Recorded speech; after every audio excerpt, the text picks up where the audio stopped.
Dating dilemmas tonight on Passion. What do women need, want, and why do guys have a hard time understanding women? And maybe the opposite, too. Do women have a hard time understanding men and their needs? Of course they do, and that's where a lot of our problems lie. Joining me tonight, as he does every month, is Frank Kermit of Frank Talks. He is the author of Everything Out of Her Mouth is a Test, a man's guide to satisfying the emotional needs of women, and The Eye of the Seductress, a workbook for women to learn about the emotional needs of men, both available on Frank's website. Right, Frank? They're available on your website, franktalks.com. You'll also find a link to that on the Passion webpage as well. Hi, Matt. Welcome to Passion. Hi, Dr. Laurie. How are you? Fine. Well, it's an interesting topic. As you know, I'm openly gay, so I see female-male relationships in a very different way. Yes. And I think I see it in a very positive way. I believe, and I'm being sexist when I say this, but I believe a gay man or a lesbian oddly really understand the opposite sex. Right. And because that sex for sex and everything is not there.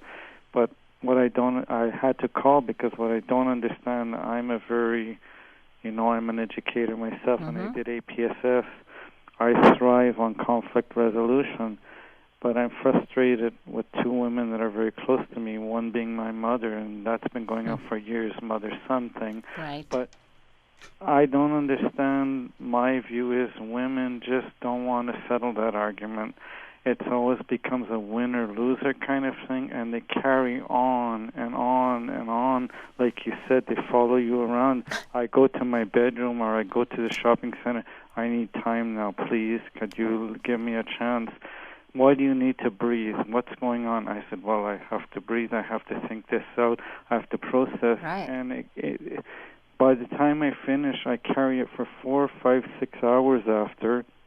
And the women are, after 40 or 30 minutes, they forgot about it. Or it's in the back of their mind. And I'm going around for 5 or 6 hours after. I'm feeling really frustrated, really down.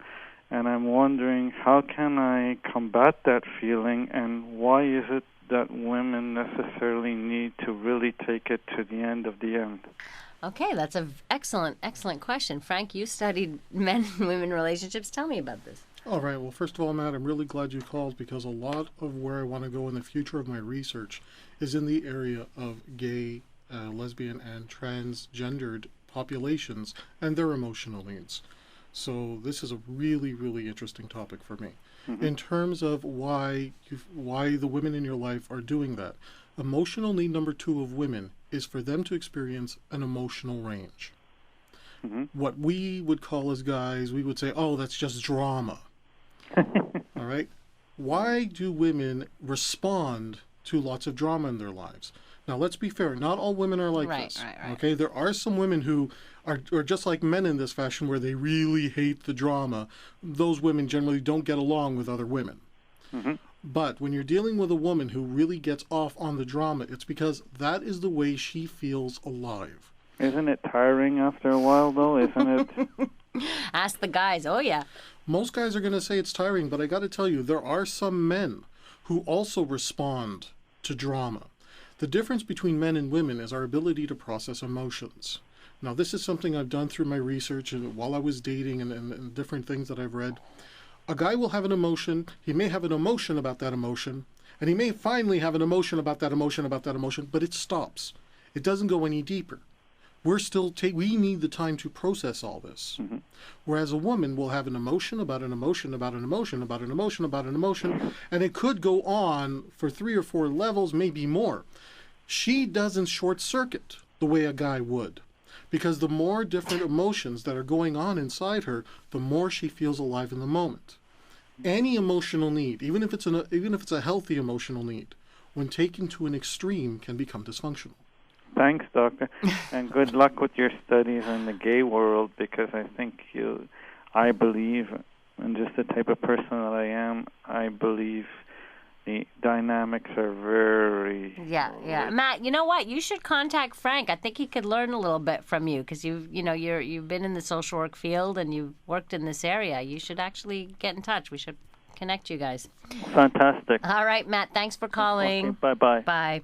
514-790-0991. Star Talk, star 8255 on your Bell Mobility cell phone, 1-800-491-CJAD. I don't think much has actually been written exactly about that, right? The emotional needs in gay relationships. And Very little. I hope to be one of the first to put something out there. because people ask me that question, like, okay, so now you get two women together, two men together, and especially with sexuality and all the other, needs around. With the homosexual couples that I've talked to and that I've worked with, there's this underlying belief that, well, since we're the same gender, this is going to work out even better and we understand each other. But those type of assumptions don't always work out in the end.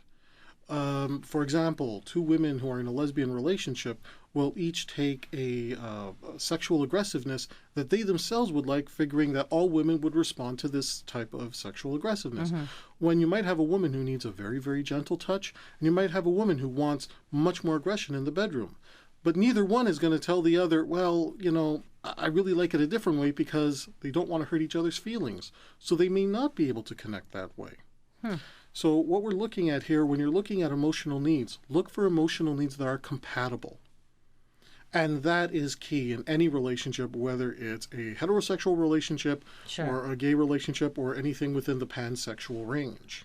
That makes sense. You want to find someone who has complementary emotional needs, those that are very similar in certain respects, and those that will be complementary. Coming up, we'll talk about what, we'll put words to what those emotional needs are for both men and women. You're listening to Dating Dilemmas on Passion, right here on CJAD 800.